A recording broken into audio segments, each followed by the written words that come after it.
My name is Mohammad Yusuf Khan. I am from Hira Foundation School grade 2G. Today I will tell you about shadow. Shadow is a dark area and it is formed when light is blocked.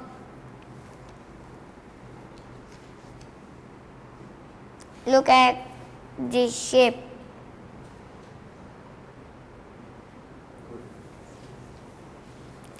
Now I am going to use a colored object.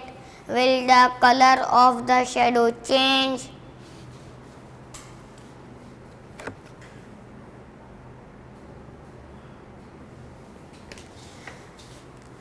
The shadow of the colored object is also dark.